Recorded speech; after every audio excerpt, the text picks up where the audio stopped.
I think we're live. I think everything's working. Ladies and gentlemen, boys and girls, welcome back to the Bokeh Podcast. I'm your host, Nathan Holritz. Happy Monday to you. For those of you that are live streaming with us, it's good to have you here today. I hope you had a good weekend.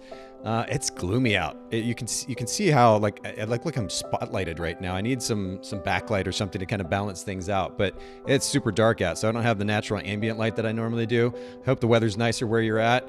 I am excited, though, for the conversation that we're going to have today with a brand new guest, actually, who I'm going to introduce here in just a second.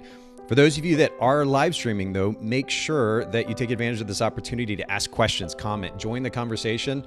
That's one of the benefits of these live streams, is to actually get the chance to engage with our guests. Myself is a bonus, but certainly our guests, that's the most important thing, and especially the conversation we're going to be having today. So don't be shy. Ask questions, comment, send us funny emojis if you want to. Come hang out with us. Let's make it a group discussion. All right. Well, on that note, I actually want to introduce our guest for today. And Jesse is here with me from the Till Agency. Jesse, thank you for making the time to do this show on a Monday morning. Yeah, absolutely. Super happy to be here and excited to have this conversation for sure. Well, and we're going to be talking today about 3 important tests that any business owner, certainly photography business owner, needs to run when it comes to running ads for the sake of their business. We're going to get into that. We'll dig into it in more detail here in just a second. But I told you before we got started, I'm like, look, this is genuinely a topic I'm interested in. It's space we spent a lot of time in as a company for years now, but it's ever changing. And there are always these frustrations that creep up you have to try to sort through. So I'm going to take advantage of this opportunity to kind of dig into your wisdom a little bit in just a second. But I want to introduce you and your brand, the company, to our listeners as well. So let's start with that. We talk a lot about brand position here. I know there are various digital marketing agencies, hundreds, thousands potentially, and I'm curious how you all position yourself in the market. What's your brand position? Yeah, so we definitely focus on helping businesses scale. Basically, looking at, hey, you're a business that's seeing okay results. You're seeing positive movement. You're not necessarily brand new, and you are looking to scale. And we do that by really focusing on a full funnel approach. As agencies, they get a bad rap sometimes because it's really easy for agencies to step back and say, hey, we're getting you a ton of traffic. If that's not turning into dollars in your pocket, that's not our fault. Whereas, we take a much more holistic approach where we're looking at the entire funnel. We include full funnel consulting. We're happy to look at landing pages. If you record sales calls or consultations, we're happy to listen to those and give you feedback on those things.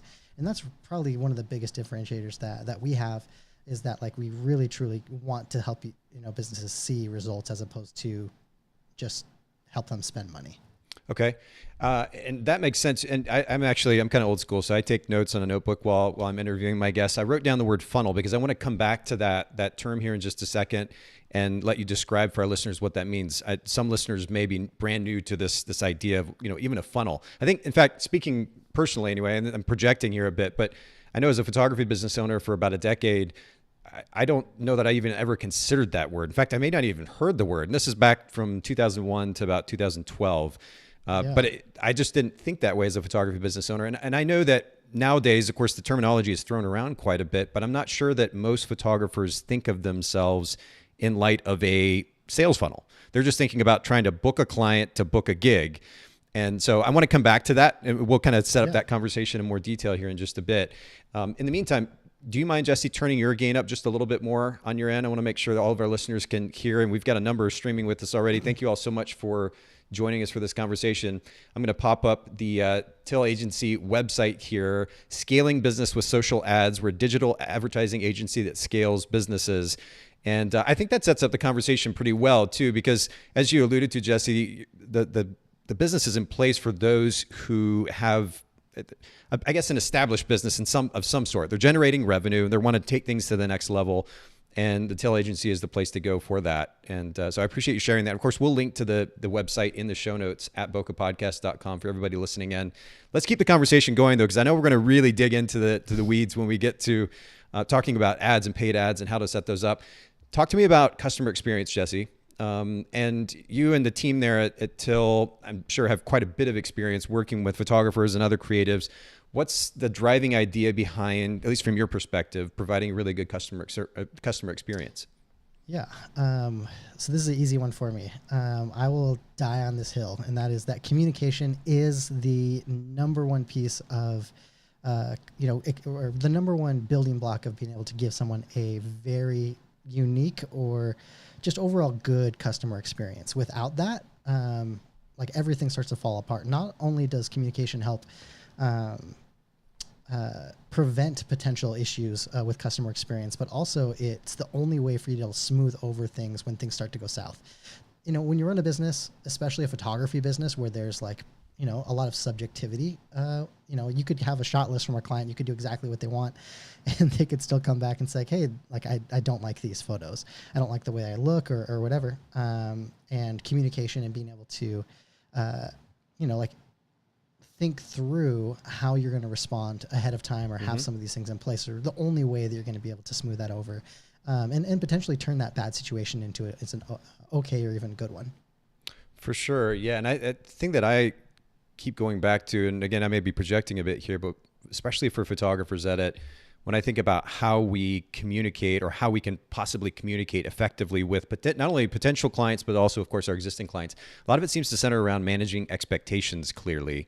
And I bet that's a challenge that you all face as well, making sure that your potential clients understand what it is that they actually get from you.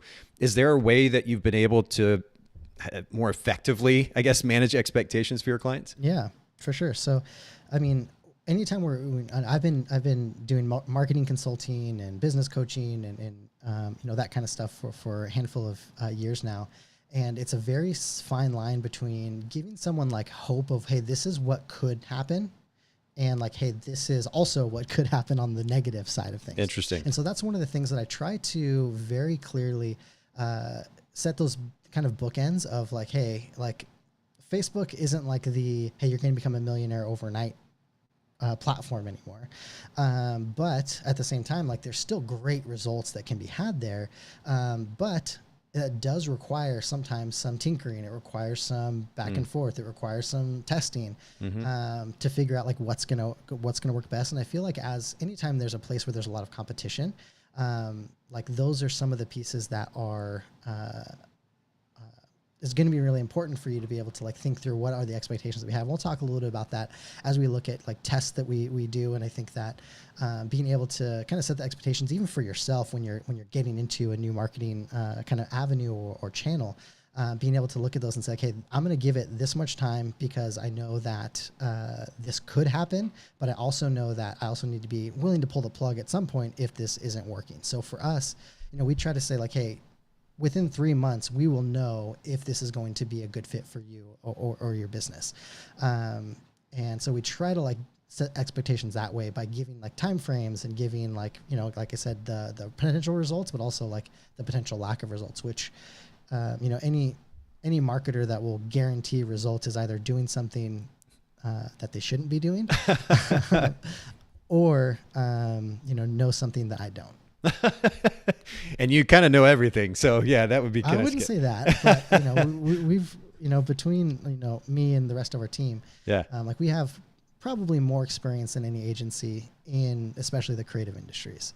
By the way, shout out to Davey Jones. I should have mentioned that up front. Davey's been on the podcast now at least twice, maybe 3 times over the years. So, of course, a partner in the business as well. And so hello to Davey. But interesting that you talk about certainly the honesty piece, right? When in a conversation with a potential client, if we want to mitigate the possibility that they're surprised by something, we need to make sure that we give them a complete picture, not just the stuff that sounds really good on an ad, for example. Because it's easy to do that in order to try to sell, but if we haven't managed expectations effectively, then there's a good chance that they're surprised by something later on. And that can create certainly a sense of discomfort and as a result, distrust as well. So that's actually a really great reminder. Okay. Well, I want to keep going in conversation. Let's talk a little bit about time. Time is another big point of conversation here on the podcast, has been for a very long time. As a business owner myself, I want to be able to maximize the level of certainly the amount of time, the free time I have. But I think for me, what's even more important is just flexibility. Because the reality is, as managing multiple companies, I'm going to sometimes work crazy hours, long hours, weird hours. And then at the same time, I want to be able to drop everything and go ride my motorcycle or take a few days away at the beach or go spend time with my kids or whatever it might be. I'd like that kind of flexibility. And I've realized, I think that is even more valuable to me than necessarily the specific number of hours that I'm working in a week. I'd love your take on this, but what would you say is kind of the big idea for you that drives your ability to be able to balance professional life, personal life, and not get burned out? Yeah, so I can speak to this personally, and that is basically looking at it from the perspective of when I'm working, I want to make sure I'm working. And like I'm removing as many distractions as possible. I am kind of being as efficient as possible. And because what I find is that sometimes, let's say I'm working 30 to 40 hours a week. A lot of times, like I don't necessarily need more time. There was a branding agency, I forget the name of it now, but one of their big things was to talk about like, we don't need more time. Chances are, because like that's a very dangerous trap to fall into, when chances are we could be doing a ton more with the time that we have. And that's 100%. One of the biggest ways that I kind of balance those things is looking at, okay, this is how much time that I have in the week. And granted, there are seasons where like I have to stay up, till 2:00 in the morning to get stuff done. I try at least to be able to have those boundaries. And this is something that I'm constantly working on and that my wife tries to hold me accountable to as much as possible. But looking at it from the perspective, these are the times that I'm working. How can I make the most of this time? And that's one of the most effective ways that I've found to be able to balance that. Yeah, and I don't think we talk about this enough in the industry. In fact, what's funny, Jesse, is that I started before the Bokeh Podcast. This is maybe 7 or 8 years ago, maybe even before that. I created a brand. Photographer's Edit was already in place, my editing company, and certainly that was the main focus, but I created a kind of a secondary brand for multiple reasons, but it was simply called I Have a Life. Like I got the domain name, ihavealife.com, and I wanted to create a conversation around how to establish more freedom, more flexibility as business owners. And I'm very much with you. I think at the root of that conversation is efficiency. But that is the least sexiest topic that any photographer wants to delve into or listen to a podcast about. And I realize that, we could have maybe approached it in a better way, in various ways. But nonetheless, I think that if we are trying to create a business that scales effectively, we do actually have to think about how effectively we are working with a given amount of time. I'm pretty proud of what I'm able to get done in a half hour or an hour myself, because I've established systems and workflows. I've realized what's important, what's not important. And so I'm able to manage my time pretty effectively. And whereas some people might be like, oh, well, you only work X number of hours a week. How are you able to run this brand and do that thing and have multiple podcasts? I just don't understand how you do it. In fact, they'll literally say that. And I think a lot of it comes down to efficiency and the way that I work, which gives me a lot more leverage than and how I manage my time. So I think it's a way under discussed topic. Would you say that there's a particular idea that drives your efficiency and getting work done when you're actually working, like you said? Yeah, I think that it's the idea of like progress over perfect, and just getting stuff done. Obviously, like, you don't want to be sloppy, but at the same time, like, I did a lot of business coaching for photographers specifically over the years, and one of the biggest things that I kept coming through is like, it would take someone, like 45 minutes to respond to a single email because they rewrite it 300 times. Whereas like it ended up almost always being very similar to the first email they wrote. And so, being able to really take a step back and look at it from like, I just need to get these done. I need to like remove at least some aspects of the emotional pieces of that. And granted, everyone's personality is different. It's like, I'm not a huge perfectionist for a lot of things. Like I'm like, hey, look, let's get this done. Let's get this to 90%. And then let's get it out so that I can serve them in other ways better. But instead of like, like they probably don't care if I worded that email, 45 minutes differently. Yeah. Whereas if I had 45 minutes extra to go edit a wedding and get it out that much faster, that's going to provide a much better experience overall. So it's that idea of like progress over perfect is more important to me than obviously like always putting out this like 100% perfect front. It's funny. I was listening to a little bit of a podcast this morning with Gary Vaynerchuk, and he was talking about this very idea. And he's like, somebody will comment on my video and say, oh, if you turn this way, that sun wouldn't be in back of you. You wouldn't be backlit, and you would look better. He's like, what are you talking about? He's got millions and millions of followers, and it's not just about the followers. He's made such a massive impact on the financial health and the emotional health of these various business owners. And he's not focused on the presentation being absolutely perfect. And it obvious, I mean, he's proof over and over and over again that this works. And of course we can see it elsewhere as well. But That's a really great reminder. It's a good reminder for me too. A lot of times I get stuck on stuff that I just shouldn't be making that big of a deal about. I think it's a good reminder for all of us. Well, let's keep going. Do me a favor, Jesse, turn up your mic just a little bit more if you don't mind. And let's talk a little bit about, before we get into kind of the main conversation at hand about paid ads. I'd be curious to know if you have a recommendation for a book, self-help book, business book, a favorite of yours that's made a big impact in your life. Yeah. So, a couple for sure. I think that one of the most impactful books that I had, just even from because I read it early on when I first started a photography business, gosh, in 2010, 9 maybe. Gosh, that's a long time ago. But are you feeling old, Jesse? Yeah, it just hit me. But yeah, I think that book was Tribes by Seth Godin, and just the idea of being able to like create a business that impacts people and brings people together, not just top down, but side to side. And that was like such a mind opening thing that was like, oh, like this doesn't have to, I'm like a huge extrovert. I'm an ENFP and Enneagram 7. It's like, I'm all about the people. Like there's people, I'm there, I'm excited. I want to be around people all the time. And so being able to have a business, with photography, it's like, hey, we have these clients. And then like, in my mind, I was like, hey, they're clients once and then they're never clients again. And, it's like kind of like bummed me out. And then being able to think they're like, no, we can create these like tribes, or we can create these communities of people that like you can, have friendships with, or you can like be excited to see when they have big life events in the future or whatever. And that was just kind of a mindset shift for me when it comes to just looking at like businesses and your customers and things like that. And that was again probably more so just because I was very early on in my like quote unquote entrepreneur career, and that really started to just kind of like shape how I viewed businesses and customers and things like that. Mm-hmm. But definitely one I recommend still to this day. Certainly one of my favorite books of his. And he's such a great writer because he goes he's able to accomplish so much with so few words. So many business books are just so much fluff. It's like 80-20, you get a bunch of fluff and then you get some good stuff.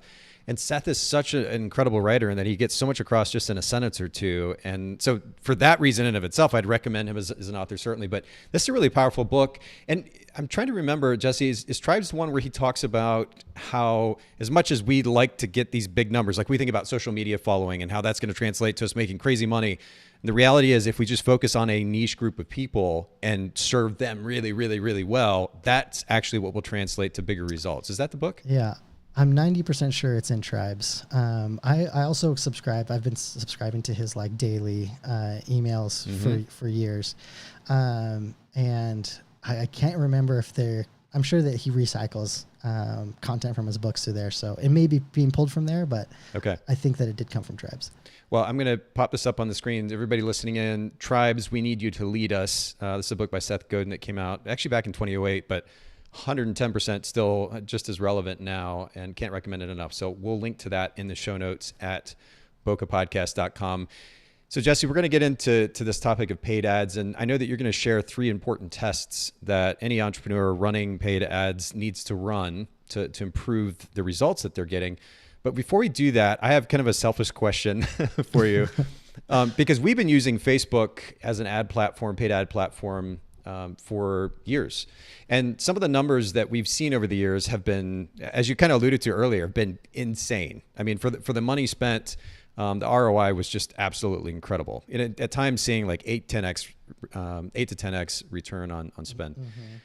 And we're of course at the kind of the opposite end, the opposite extreme of that right now. And I'm curious if you are seeing, I mean, I think most people are aware now, of course, the significant effects that privacy as it relates to iOS in particular, the changes that have happened in the last 6 months to a year, and how that's affecting the way that ads are running. And it seems, I'm getting the sense that Facebook is just kind of like last-ditch effort trying to make whatever they can work. But we were literally seeing them make up numbers in our reporting platform on the back end, because we use a secondary platform for more detailed reporting. So we can see what Facebook is telling us. And basically they're like, oh, these are going great. And they try to put numbers together that would suggest as such. And then we're seeing what's actually happening on the other side, and we're not getting results. Do you still recommend Facebook as a paid ad platform for photographers or entrepreneurs in general? Yeah, so I think that before we jump in there, I think there's two things we have to kind of discuss. One being like what exactly is like the cause of what's going on. So you mentioned like the privacy updates that are happening. I'm actually, it's funny. I'm actually a big privacy advocate that runs a marketing platform or marketing agency that uses a ton of data. But you know, when we're taking a step back and we're looking at when we lose that data, that potentially, you know, where we're shopping, what kind of websites we're visiting, what apps we're using, what we're doing in those apps and things like that. We lose a lot of the personalization for the ads that are happening and being shown to us. So basically when we're looking at losing that data, it affects the ad platforms in two ways. One is in targeting. So obviously when you lose data, Facebook's like kind of creepy algorithm that could like send you an ad before you like, you know, like you mentioned something to somebody out in the woods with no cell phone service. You get back, you're like, what the heck is happening here? Yeah. And I've done some like pretty extensive testing on my own just because I wanted to see like, hey, like how seriously does this actually happen?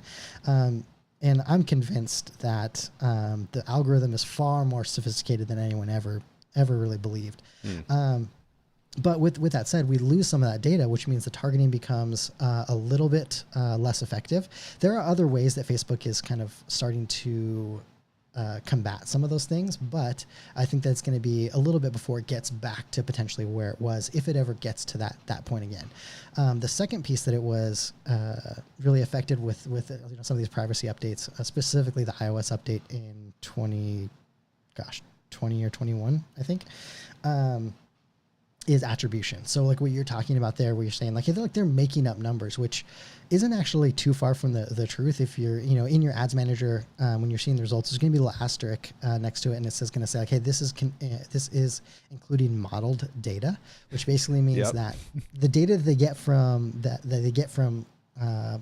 iOS devices, for example, they're going to say, oh, we sent 300 link clicks there. And of those 300 link clicks, 10% of them purchase. So then they apply that 10% basically across. And granted, they don't exactly tell us, but this is what we can at least kind of infer from some of those pieces, is that they are modeling data based off the data that they do have for data that they don't. Well, and they're not just doing that, by the way, with link clicks. They're doing it with revenue too. I mean, they're literally just making 100%. Numbers up and plugging them into the columns. And when we saw this start to happen, we're like, I mean, how audacious can you be to literally just, it says modeled in tiny little font at the bottom. And for anybody who doesn't know what they're doing, they start to look at this data and they're like, oh, this looks really great. This is my ROI on this particular campaign. And the reality is, no, actually that's data that they're modeling, that making up essentially and plugging the numbers in. And if you're not paying attention, you assume that you're doing these numbers when you're not even doing anything close to it. I mean, the ROI on spend with ad campaigns for us on Facebook in the last, call it 3 months or so anyway, has been just staggeringly low. Mm-hmm. So, you know, I think that with all that to say, in the amount of tests that we've done as well, kind of, you know, I'll first off kind of lead kind of into this next part of this conversation by saying, never trust ad platforms reporting. You should always be gut checking yourself and like, hey, does this make sense? That's one of the things that we have been doing since the beginning, is I'll always, you know, checking with clients, say, hey, do these numbers make sense for what you're seeing on the back end? That could be because Facebook pixels are not installed correctly. That could be because, you know, like the integration that you have with Shopify or, you know, with your payment platform or whatever isn't working correctly, or it's double counting or whatever. So being able to really hold, ad platforms, not just Facebook and Instagram, whether you're talking Pinterest, whether you're talking Google, you know, you name it, anything that you're doing, you know, even if you're advertising on like the Knot, you know, or, you know, the evil empire of Yelp, you know, it's one of those things where you have to kind of take a step back and look at like, hey, they're telling us I'm getting all this traffic. They're telling us I'm getting these inquiries or whatever. Is this actually true? Does this make sense based on what I'm seeing? So that's really important for us to do. Well, if I can push back just for a second, you talk about gut check, and maybe you didn't mean that literally, but I know photographers are kind of notorious for going by their gut or their intuition or how they feel. And I've learned the hard way in life, professionally and personally both, that you can't rely so much on what you assume is happening, what you're projecting on the situation. You got to look at data. So we personally, we're using a platform called Heap. that is enabling us to look at data in much greater detail and actually look at customer journey in great detail. It's like analytics kind of on steroids almost. And that's been really helpful for us. And it's why we've been able to look at Facebook's data and the actual data and compare and see how off it is. So, and that's just disturbing to me. Yeah. So when I say gut check, I mean, like when I send a report to a client, I basically ask them like, hey, like, does this make sense based on what you're seeing on the back end? If your gut like doesn't agree with this data, or if you have any hesitations, like let's really dig into this to make sure that we're seeing accurate data. Okay. So not necessarily saying like, hey, let's just go with it, but really just take a look at this and say, like, hey, is Facebook, let's try to keep Facebook honest or Instagram honest or whatever. And, when it comes to using third-party attribution tools, they're being hit just as much as other platforms as well, simply because at least some browsers are starting to strip UTMs by default, which is, typically how a lot of third-party attribution tools use that. Or, a lot of times we're seeing that people in Facebook or Instagram, for example, or any app-based social media platform, when you click on an ad, it's actually loading in the app. And so a lot of people will then move over to their browser and then they lose any sort of connection or data. So there's like a lot of things happening. There's a lot of nuance to that conversation to where like we're losing data across the board. And I think that kind of coming back to your original question about like, hey, is it worth it to do this? And the question is, or the answer is usually like, probably. But there are caveats to that. And one of the big things that's not very comforting to me, Jesse. Probably is not the answer I'm looking for. But I'll kind of like talk this back a little bit. But okay. Basically, when we're looking at it from the perspective of wherever there are people that you want to be engaging with, like the days of being able to make a post, have it be seen by all your followers are long gone. And that's going to continue to be the case. We're going to, that happened on Facebook, that happened on Instagram. It's going to happen on TikTok more and more. I think the only platforms that are a little bit less susceptible to that are like, Google and SEO. That's one way to kind of hedge your bets. But at the same time, like Google, for example, like to be above the fold, like you got to be paying to be there now. So anyways, kind of looking back like at probably the question is like, hey, are your people hanging out on these platforms? And if they are, then there's a huge opportunity for you to be able to get in front of them. It's a matter of making sure that you are doing it in an effective way, and you're doing it in a way that, and you're doing it systematically, and not just like, hey, I'm going to give Facebook $300 this month to boost a post, and I'm not going to like check on the results. I'm just going to look at like, hey, am I getting any inquiries? And if not, then I'm going to turn it off and I'm going to say Facebook didn't work for me. And so if you can look at it systematically, there's almost always going to be a way to make a paid advertising platform like Facebook and Instagram work for you if you are willing to really test and really go after like results based on like data, like what we're talking about here. Okay. Are you, working with the clients that you do, are you seeing 2, 3, 4x return on spend on Facebook campaign specifically at the moment? Yeah. Obviously there's a huge range. Our initial goal for any client, especially, digital products specifically, are like, hey, we want to be able to see at least a 2x return. And that's their initial goal. Obviously with service-based businesses, like we want to see much higher than that. But we do see, there are clients that have dipped below that, especially at scale. If we're looking at, a difference of spending $1,500 a month in ad spend versus spending, 10 or 50K, obviously, a return on ad spend of 1.5 for someone who's spending, 50K is still significant versus someone who is spending 1,500 and seeing a 1.5 return on ad spend. So really, we're looking at like the difference of scale here as well. But for most service-based businesses, I would say that like, if you're willing to put in the time and effort to make that work, it is very difficult for service-based businesses to see a completely negative ROI. Simply because and you can hedge your bets there a lot with doing, more lead gen style stuff as opposed to just like having an ad that says, hey, I'm a great photographer, you should hire me. Simply because like for you to spend, let's say, $2,000 in ad spend as a photographer, and your average wedding package, let's say, is in the $4,000 range. at $2,000, I have to do some quick math in my head. Like you're looking at impressions, a ton of impressions, like tens of thousands of impressions. Oh, yeah. You just need one of those people to book you to see a 2X on that. Now, granted, as a photographer, like you don't want to be eating and cannibalizing your profits by using ads like that. But the main, like you're not going to like lose all your money on those platforms if you do it smart and or you're hedging your bets, doing some lead gen, and we can get into some tests here in a little bit that they're going to help kind of protect you from losing a ton of money and doing stuff like that. But especially now, well, you look at like the glory days of Facebook and Instagram. You would post, all your friends and followers are going to see that. The people that you've been working with, the people that were at your wedding that followed you, or at your clients' weddings that followed you, see those ads or see those posts. They get excited when the time comes for them to get married. You're still top of mind because you're still seeing that, and they would potentially reach out because you're still top of mind. Like that isn't happening organically anymore, and so being able to kind of take that and turn that on the paid side of things is one of the best ways for you to be able to do that, because it's not happening organically for most photographers, at least. Sure. Well, I think we've just seen such a massive fall off as a company using Facebook as a paid ads platform. The drop off is just staggering. I won't go into specific numbers, but just staggering drop off in effectiveness. And then meanwhile, we've never really played with Google on the paid side before. We were doing really, really well actually with just organic SEO and search and new accounts from Google. Has been incredible numbers. We started playing in the paid space there, and the ROI that we're getting in that space in comparison to Facebook, again, drastic. Google being much more favorable. Just wonderful, actually. And so it's just been, I was just curious to get your take on it as a professional, what you had seen and what you'd experienced as well.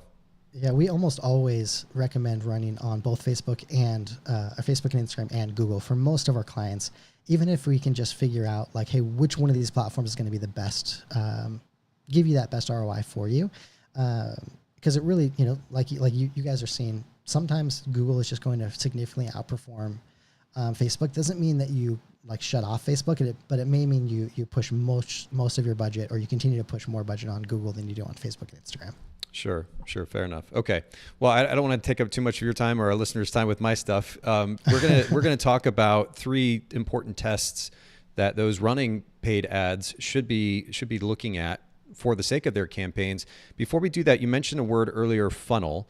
And I think it's important to at least mention, I mean, I know this is a 10, 15, 20 hour conversation really, but if we're going to be talking about paid ads should be part of a funnel. And I'm curious how you might simplify the description of a funnel for our listeners that may not be familiar with the concept. Yeah, so every business has a funnel. When we look at photographers specifically, a funnel is simply taking people who, either don't know who you are or haven't hired you yet, like down a kind of like a step-by-step process that eventually ends in them hiring you or giving you money for a product or service. So for most photographers, that looks like, hey, they see your website or they see you on Instagram, they go over to your website, they review your about page, they look at your packages potentially, they inquire with you, they get on some sort of consultation call, and they eventually either book you or don't. Like that is quote unquote your funnel. It's just a matter of like how you're directing people to the end result that you want them to do. And I like the way that you describe it. I think sometimes it's easy for the significance of what is being described to get lost in the terminology, especially if it becomes kind of a trendy term, right? So we hear funnel, like what is a funnel? But when you talk the way you just described it, a step-by-step process, basically from the time that you meet or connect with a potential client to the time that you book them, that is the funnel. And naturally, paid ads can be part of that funnel, and that's what we're going to get into today. So you said that there are 3 tests every business running paid ads need to run, and let's just dig right into them. First one, I'm going to take notes here, so you may see me looking down, but what is that first test?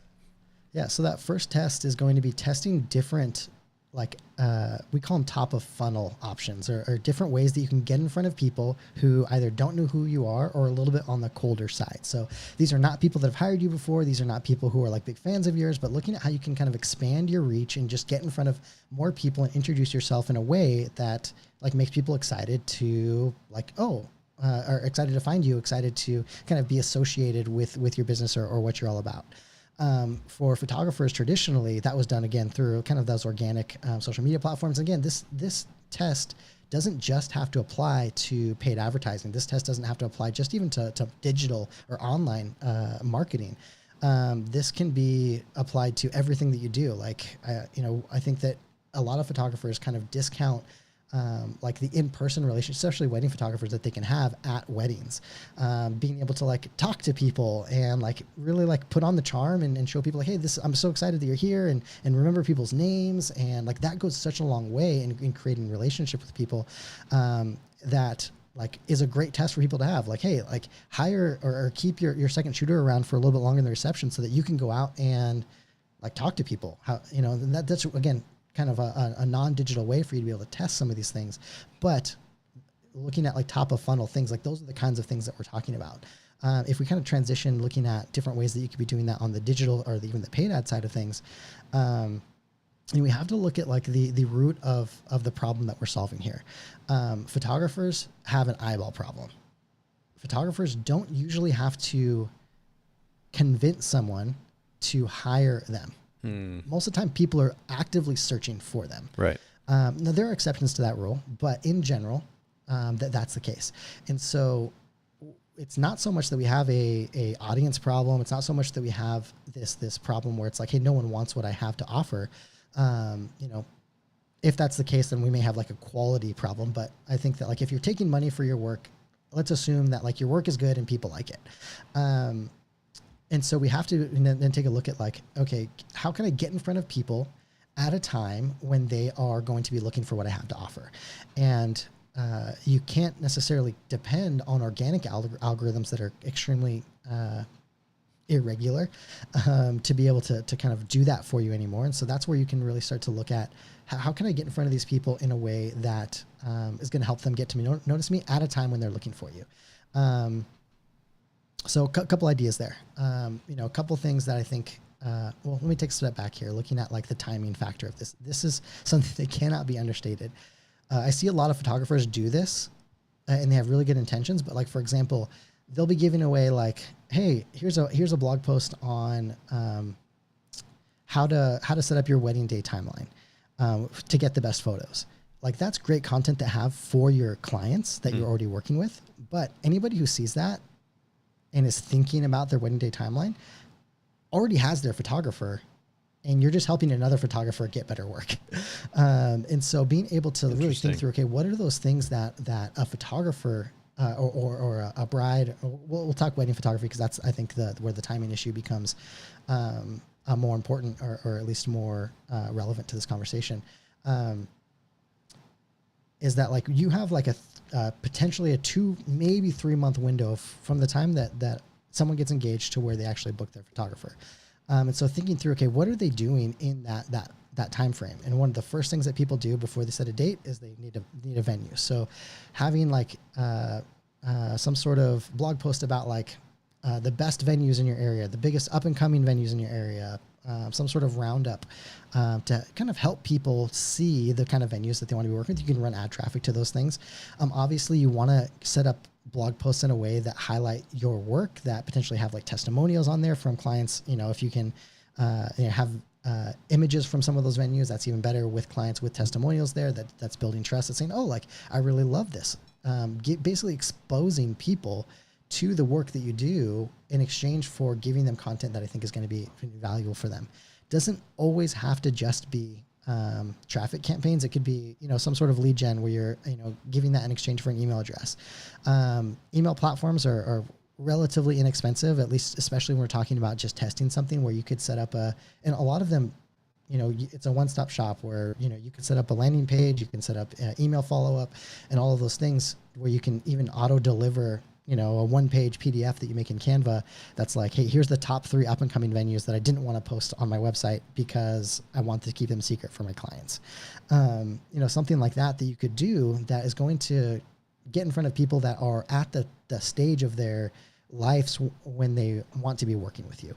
Just kind of throw out some ideas there. So again, thinking through like, hey, how can I get through to people? How can I those top of funnel options? How can I test different options beyond just like showing up to weddings, shooting, sharing on social, and then rinsing and repeating? There's so many more options that we can do there, especially when we're not just putting out like content that people are expecting to see, but like really selling that content, whether it's like best of, like I used to love running an ad campaign every year for our photography business. That was like the best of 2020. Everyone does those roundups anyways.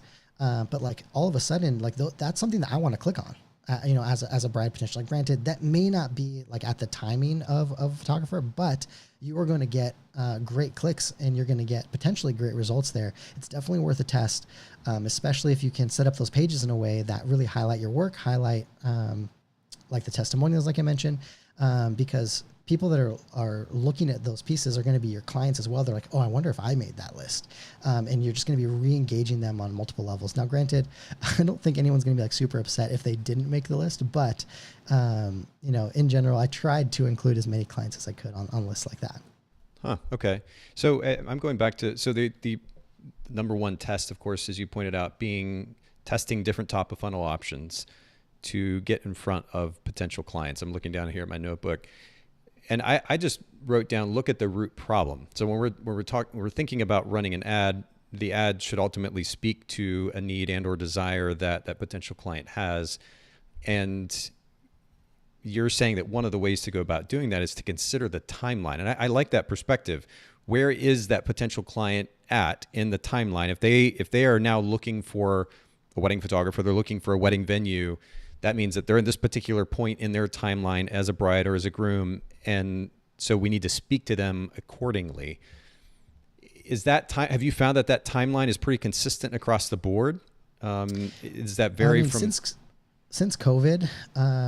Obviously, like that threw a whole kind of wrench in timelines for most photographers, but the events that they need to do stayed relatively the same. It's just like the amount of time changed. So, venues, for example, are still something that people need and are looking for before they have to book their date, before they can book their photographer.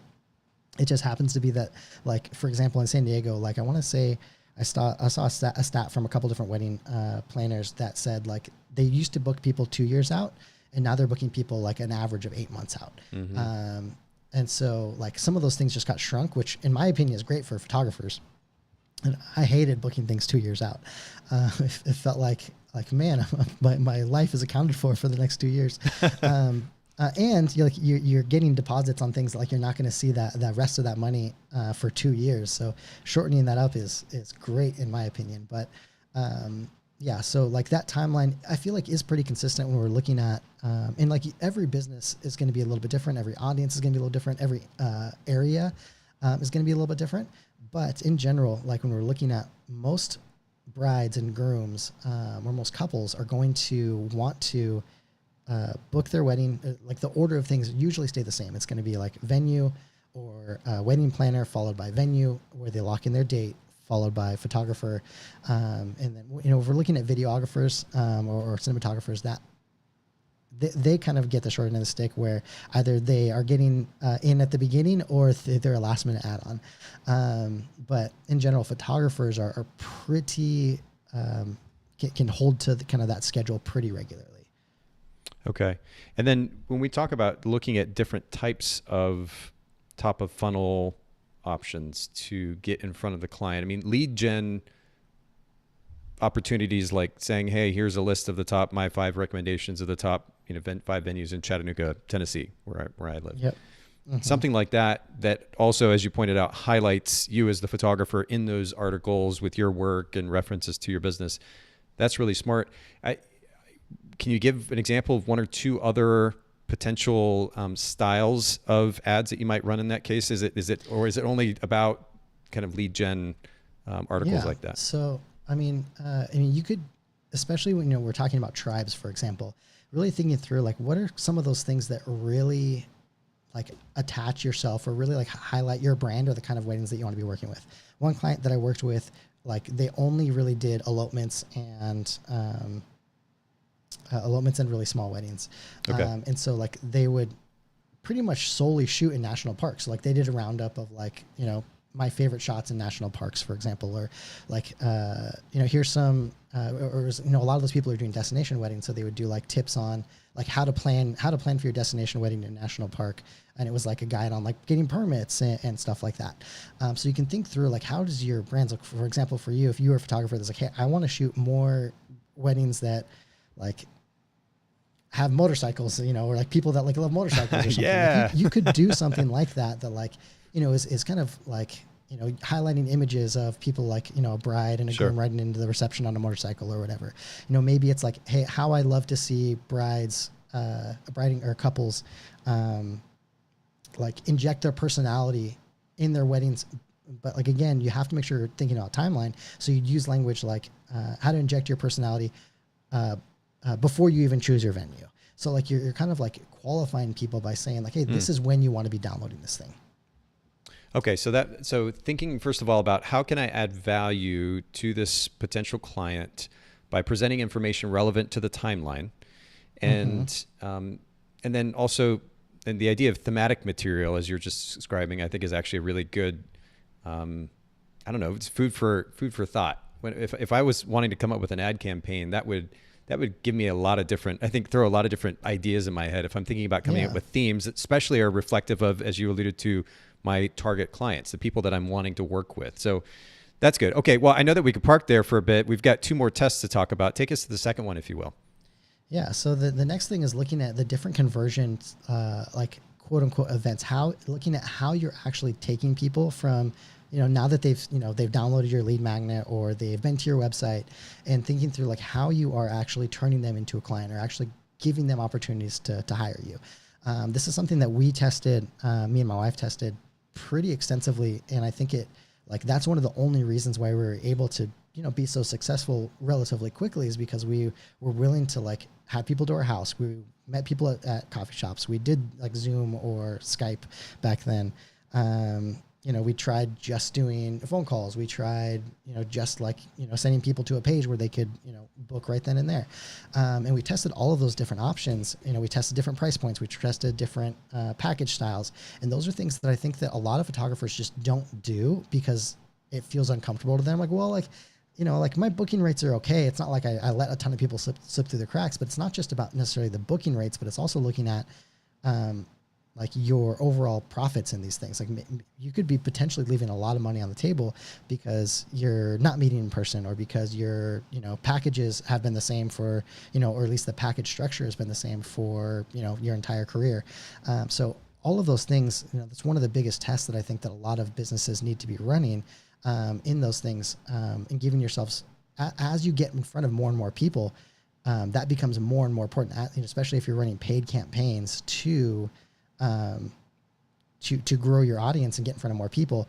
We want to make sure that we're taking advantage of all those people that you're getting in front of and not letting people slip through the cracks, and make sure that you are seeing the biggest ROI on those pieces that you have.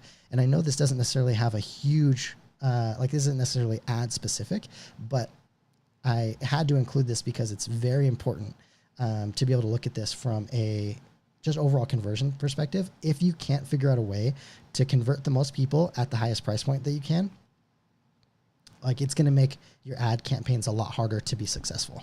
Sure. Okay. So, and just for anybody who's new to this conversation about funnels and ad campaigns, the word conversion, we're talking about literally converting a potential client to a paying client. And so what you're suggesting is, okay, we start with this ad campaign and we've generated a certain number of leads. We have the opportunity now to potentially convert them to a paying client. And you're suggesting look at different ways to go about that process. Once you have that name or that phone number, or they've scheduled a call with you, kind of where to go from there. Is that right?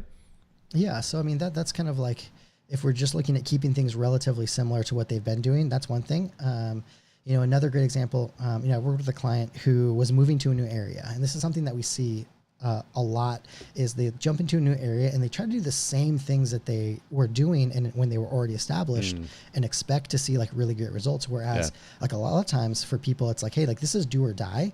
And so like, there are other opportunities to look at like a quote unquote conversion, or how you're converting people from getting in front of people to not. And so like, for example, one of the things that I had a client do, who was going to a new area. They didn't have family. They didn't have a community there. So it was like brand new. They're I think their husband was military, so they're kind of moving into a completely new side of the country. And I said, like, hey, if you have the time and you're willing to put in the hustle, like, run the quote unquote funnel of give away free engagement sessions, take as many as you possibly can, give away 3 images with any person that you shoot, and then either offer to sell them the rest of the gallery at like your, full or close to engagement session price, or offer to give them that for free if they book you for their wedding. At that point, you've given yourself the biggest opportunity for them to fall in love with you as a photographer as possible. And if you didn't kind of make them fall in love with you, chances are like they're not a great fit anyways, if you've already shot them and they didn't like their work or whatever. But like that's just another option of a conversion event that you can kind of, or think that something you can test to look at, okay, I'm going to try to get someone in the door and be able to like really show off my highlights, show off my work, and then give them an opportunity to book with me. And obviously this is, a quote unquote option for people that are willing to put in that hustle, that maybe like, hey, like I just need to be able to book work. I don't care how much time I have to put into this. Whereas someone who's a little bit more established, like doesn't necessarily need to do something like this, but this is an example of kind of what you could be doing, or another option for people. So we have to be careful not to write off the effectiveness of the campaign.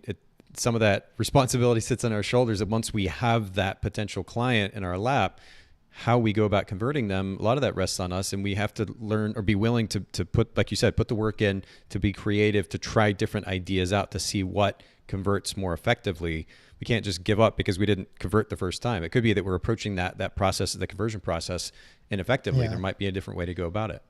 And one thing that I'll add here is that I'll try not to be super abrasive here, but this is another hill that I'll die on, is that you don't have anybody to blame but yourself when you let a lead or a potential client slip through your lap simply because you couldn't be bothered to respond to them as soon as possible. Granted, like everyone has boundaries, and I think that those things are good. Like you don't need to respond to an email at 2:00 in the morning, but like hop into your office or jump on your phone or your laptop and respond to people in the morning. Like don't let 3 days go by without responding to a lead, especially if it's someone that like you're paying money to get in front of. Like the timing and the being able to communicate expectations there, like you want to give them a glimpse of what it's like to work with you, and give them a good glimpse, and not something that's like, man, I responded to somebody and now I'm kind of just twiddling my thumbs waiting for them. I was excited and now I'm not. And so, being able to, and that's one of the big things that you want to test is, as you're considering tests there, is thinking through, how can I capitalize on people's excitement to work with me? Someone is never going to be more excited to work with you than when they took that initial action, when they downloaded their potential lead magnet, when they inquired with you. One of the tests that we did is, as soon as I'd get an inquiry, I would call them, and 90% of the time I'd get a voicemail, which is fine, but at least like they're getting a glimpse of who I am. I'm trying to show personality when I call them. Hey, I'm so glad that you inquired with us. I'm really excited to chat with you. I'd love to schedule a time with you to talk more about what you're looking for. And that's that. A 20-second voicemail can go a really long way in just making people feel like, oh, these people are on top of it. They're going to get me my images when they say they're going to get those things. So all of those different things, as you're thinking about tests, thinking through, how can I capitalize on that excitement? Even more so, even becomes more important when we're looking at an ad campaign, for example, because we're going after very cold people, usually people that have no idea who you are. And so being able to really warm them up as fast as possible, no better way to do that than by, getting on the phone or leaving someone a voicemail. And like some people may not like that, but they don't have to answer your call. Chances are they won't, but they're going to listen to your voicemail. 100%. And by the way, you're going to stand out leaving a voicemail, because most photographers, first of all, there's no excuse for somebody not responding to a DM right away on Instagram or to an email for that matter. But these days, actually taking the time to call somebody and leave a voicemail, if that's the only option, that puts you in another tier automatically. And like you said, it takes 20 seconds to do it. But going that extra, it's not even an extra mile. It's just funny. In this day and age, it's an extra mile though. So making that effort, putting in the extra few seconds to do that thing will make that much more an impression. I also like what you said, Jesse, about letting them hear the tone of your voice. And I think this goes a long way as well, especially in our culture, which just naturally, everybody's very touchy-feely. If they actually hear a tone from you, which suggests that you're genuinely interested in connecting with them versus just this kind of robotic response in a DM, that in and of itself will make a really big impact. Even like you're saying, if it's not their natural tendency to pick up the phone and answer that call right away, getting to hear that from you, that genuine interest and desire that comes through in the tone of her voice, that really goes so far. And I think that's underestimated, especially in this day and age where photographers are like, oh, I'm an introvert and I don't talk to people I don't know. If we just make the extra effort, it will really make a big impact. Yeah. And, you bring up like Instagram DMs, for example, and, kind of going back to one of the things we talked about earlier, which is like progress over perfect. Sometimes, for example, what I'll do is I'll just respond with a video. Like if you want to respond in an Instagram DM, just record a quick video, quote unquote, leaving a voicemail. It's going to be way faster for you. You're not going to spend, you don't have the opportunity to like erase and re-record it, or like, in the email you write it, especially if you're not using canned responses, kind of deleting it, starting over, deleting it, starting over. Your clients are like looking at the like typing icon. Like, this guy needs to make up his mind. Yeah. So being able to like, test some different options there and look at how high touch you can be. I think that's a big part of this conversation, is looking at how can I be more high touch in this process? Like wedding, photographers in general, like it's a pretty personal thing. Like I always used to say, like, no one is going to be hanging out with you more on your wedding day than your wedding photographer. So like show off your personality, give them opportunities to connect with you. Like, don't be scared to talk about like some things that potentially you like. You want to give them opportunities to be like, hey, I like this guy, or I like this girl. As opposed to being, on the other side of that, where it's like, man, like this feels like a corporate, like wedding factory that like, I'm not going to really like be able to connect with somebody. Yeah. Something that I do, and this can sound totally cheesy, but even when I'm responding to a photographer, for example, on Instagram, a DM, or maybe sending a message through Messenger or whatever it may be, I'm thinking about the emotion with which I'm communicating even in that DM. Now I'm like you, Jesse. I would much rather get on the phone or have a Zoom, even if it's a Zoom conversation, just so that I can actually have a conversation. I think that's more impactful in the end. But if I am going to send a DM, then I'm thinking about the emotion that I want to infuse in that. And I'll throw an emoji or two in there to try to communicate that. But I'll literally find myself smiling sometimes as I'm sending the smiley emoji, just because that's the intention with which I'm communicating. And that may sound ridiculous to some, but again, in a world where we are just so inundated with messaging all of the time, and most of it is very robotic, coming from some random third-party company, we can make a really big impact by being more personal. I also like what you suggest about the video messaging. I still remember the one or two times that somebody sent me a video message in response to an email. And it's only happened one or two times in the last couple of decades or whatever, being in business. But to actually have this very personal response from somebody where they're talking to me, I can hear it, I can see it, I can really feel it. There was some genuine intention and the emotion in their voice. And it felt like a treat. It was awesome. So yeah, making the time to do that, whether it's on Instagram, or I use Loom quite a bit now in communication with my team, just so again, tone is not lost. I can easily send them a Slack message, but I think tone can get lost sometimes, and people assume this word means this thing or that thing. If they can see my eyes, they can hear the tone of my voice, then we help minimize the potential for confusion. And now you're actually communicating with a human being versus just yet another text message of some kind. Yeah. And we're looking at marketing. You're giving people so much more to connect with. It's not just words that, like tone can be missed looking at emails. Like I can't, how many sketches or comedy sketches have been done on, miscommunicating via email. But you start to add your inflections, they start to see your face. The fact that you're wearing a Patagonia hat, then you're giving them more opportunities to be able to connect with people. Just even just being who you are and showing up and seeing your face or talking to you. And you just don't get that. It's like, it costs you nothing. And, at bare minimum, you should test it. It's like, hey, I hated it. My clients hated it. Okay. I got no issues with that, but test it. And again, those are just, a couple options that you could be testing. There are, a handful of other things, like what we mentioned, in getting people to the phone, or, testing, different packages or different options there as well. Like there are a lot of things that you can test throughout that quote unquote conversion process. That's just one of them. And Tom on YouTube says, I'm curious of different ways to approach businesses for B2B. Email, for example, is a horrible conversion rate. Going in person or calling seems like annoying them. and I hear you on that, Tom, but do you think do you think it's any different in B2B, Jesse? Do you think there's still an opportunity for impact with that more personal style communication, or no?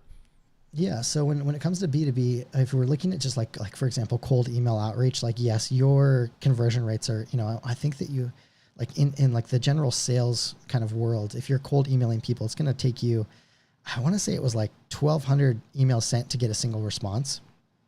Wow. And so, one of the ways that I would kind of go about that differently is running ad campaigns to get them to email you, or like inquire with you, or, request something. Like right now we're running a campaign for the agency specifically that, offers a free audit of your marketing efforts. Basically giving them opportunities to connect with us. We'll send them a video going through their options there, which allows us to start that conversation without having to like email 100 million people to get 3 responses. And be able to like, kind of control the narrative of that conversation a little bit more. So, when it comes to B2B, I think that, I don't remember the full question, but he was just talking about, I mean, what he said right after that, Tom was saying that ads probably being one of the options. And you were talking about that. Actually, it's kind of interesting to flip the script. Instead of trying to send a bunch of emails, crossing our fingers that we get a few responses, you're saying run a set of ads where it kind of begs their response and them giving you their email to you. Is that right? Yeah. Yeah. So, I mean, one of the biggest kind of combatants that we have, or one of the biggest kind of challenges that we have, not challenges, one of the biggest ways that we can combat some of the changes on paid advertising due to some of the privacy stuff we talked about, is using copying creative and using overall offers, whether it's lead magnets or paid offers or whatever, using those to target people. So for example, in what we talked about with wedding photographers, like for example, using language talking about getting married in a national park, like we're using that for people to kind of self-identify as, that's the kind of person that I am. So I click on it.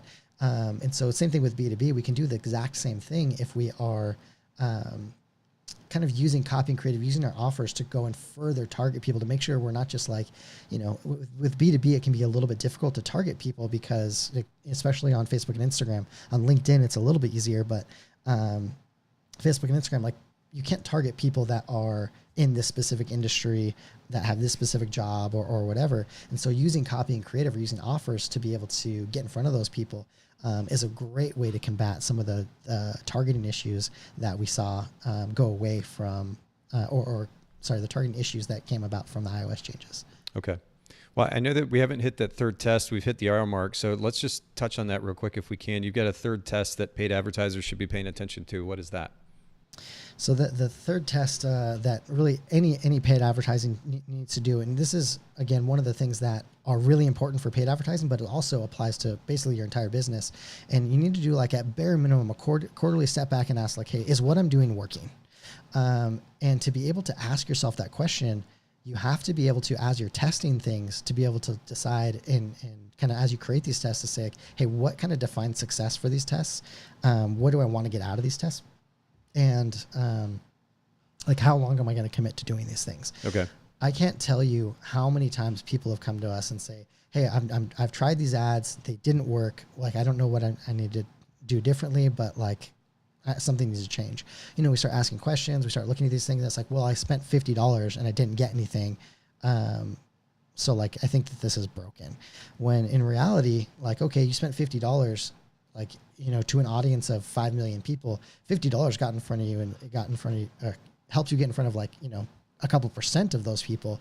Whereas, like being able to get in front of enough people, or like maybe narrowing down your targeting, would help you be able to decide if that test was actually going to help you get what you wanted to do. And so, that's one of the reasons why we require people to work with us from the agency perspective, at least for a minimum of 3 months, because it's really difficult for us to be able to troubleshoot or try different things. One of the things that I'll say over and over and over again is every business is going to respond. Every audience is going to respond a little bit differently to every audience, and every audience is going to respond a little bit differently to every single offer.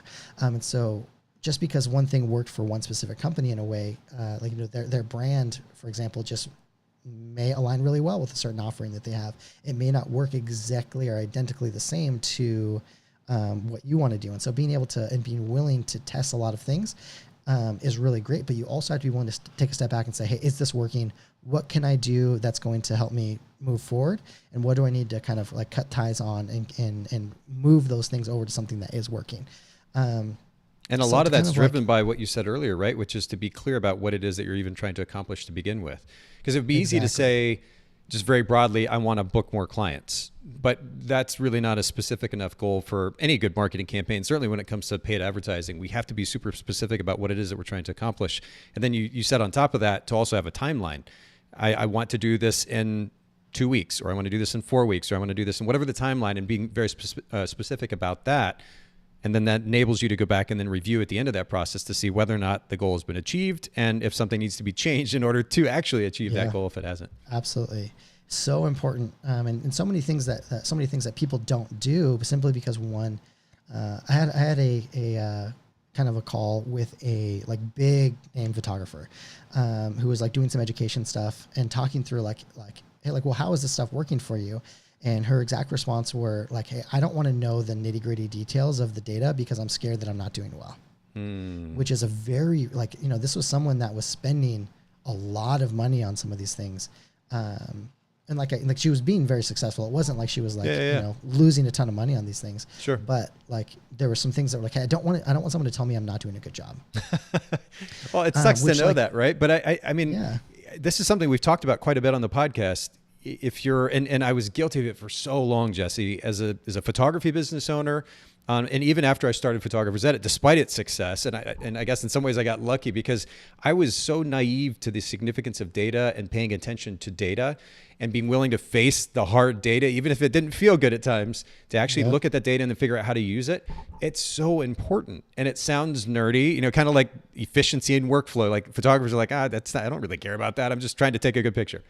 But there's certain elements of running a business effectively. If we're going to scale it and build it over time, we just have to learn to be okay with, to comfortable with some of these concepts, and at least learn a little bit about them. Certainly, we hire professionals such as yourself to help us manage the so-called nitty-gritty at the end of the day. But we have to be willing to at least look at that data and be aware of it, so that we're making intelligent decisions for ourselves. Otherwise, we're just we're back to what we were talking about earlier. A lot of photographers kind of function on a whim and their gut feeling, and however they feel that day or that week or that month, and that's going to only get you so far.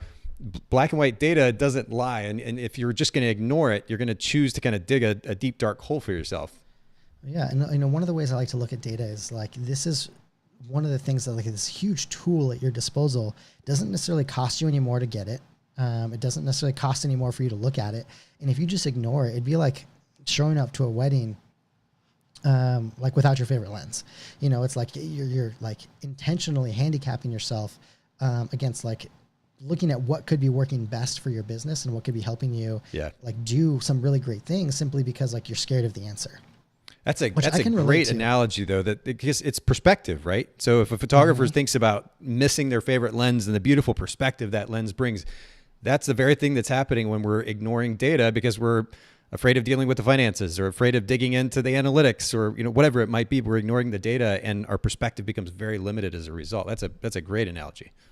Yeah, I mean, one of the things I heard a photographer relate it to, like when they would shoot weddings, they would always make sure that when they like sat down to eat, they were within like earshot of the reception. Like, if the like place where they were having you meet wasn't like near that, then they would like choose to be closer because like if there was like a fire happening, quote unquote fire, not a real fire, hopefully. But like something happening, they want to be able to run over there to make sure they're not missing something. Because there's nothing worse than being like, hey, like, did you get that picture of that? It's like, no, I was actually like shoving my face full of food at that point.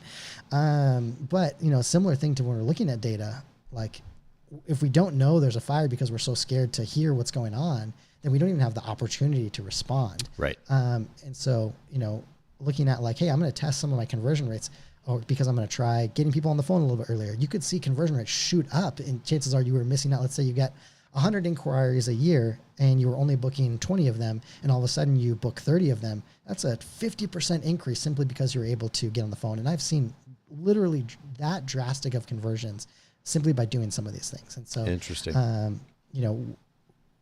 All because they're willing to test some things and look at the data. It's like, okay, it makes it worth it. And it's a little bit easier to swallow, especially for people who like don't like doing those things or it makes them uncomfortable. It's really outside their comfort zone. If it's going to increase your potential overall business by 50%, it makes it a little bit easier to kind of get on the phone and make some of those things happen.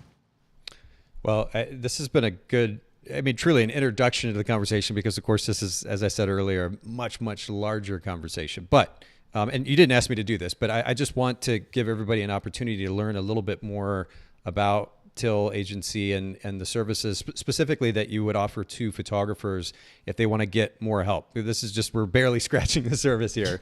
So Jesse, will you just share a little bit of information about the agency and some of the services that you'll offer, how they can get in touch with you all? Yeah, absolutely. So we offer, especially for photographers, both paid advertising campaign management as well as SEO services for photographers. One of the things that we say when it comes to ad campaigns for photographers specifically is sometimes it's better off for us to kind of get you started on the ad campaigns and then have you manage those, especially because most photographers aren't going to want to spend, 20 grand a month, or I'm sorry, 20 grand a year on advertising, where like it doesn't necessarily make sense for especially smaller photography companies to pay for an ad agency to manage their ad campaigns. And so that's one of the things that we'll jump in there. We can, audit your campaigns, give you some suggestions, do kind of like a quote unquote like consulting slash like, create a round of copy and creative for you to kind of get you set up to help you see the best results possible without having to, because it's, honestly, our minimum retainer for ads management a lot of times is not, unless you're really working at scale. I mean, our minimum retainer is $2,000 a month. And so for a lot of photographers, it's just not worth it unless they're, having, multiple associates or they have a big studio. The other side of that is SEO and the Google management side of things, which can make a lot more sense for photographers specifically, especially if they're smaller businesses that are just trying to really grow. It can make a little bit more sense on that front. So, and just to be clear, you talked about the retainer for ad management, but is the retainer for SEO the same as well? No, it's a different retainer. Yeah. Okay. And that's going to depend on like, after we do it, we offer a free SEO audit as well as a free ad audit as well. If you're either currently running campaigns or want to start running campaigns, we can audit some of those pieces there as well. The question was, is the retainer different? Yeah. So, after we do that audit, we can kind of quote based on what your goals are, how many focus areas you want to be looking at. For example, if you're just wanting to kind of start increasing your rankings for, Chattanooga wedding photographer or specific venues or things like that, then we can, customize what that's going to look like for you. Okay, cool. Well, Jesse, I appreciate you sharing all this, and I know we're barely scratching the surface. I had another question pop into the comments too, Tom, on YouTube. Tom, make sure you reach out to Jesse. And actually, Jesse, remind everybody where they can find you all online on social media as well. Yeah, so you can find us at till.agency, no .com, it's just till.agency. You can find us online there. You can also reach out to us on Instagram at till.agency, as well as you can reach us via email. You can reach out to me specifically at Jesse, Jesse, at till.agency. Happy to get you at least point in the right direction if you reach out to me there. Perfect. And of course, we'll put all of this in the show notes at bokehpodcast.com. I appreciate everybody listening in, streaming. We had a good number of individuals streaming with us today. You all make sure you reach out to Jesse and the team. If you have any further questions, they'll take good care of you. And Jesse, thank you so much for making time for all of us today. Really appreciate it. Yeah.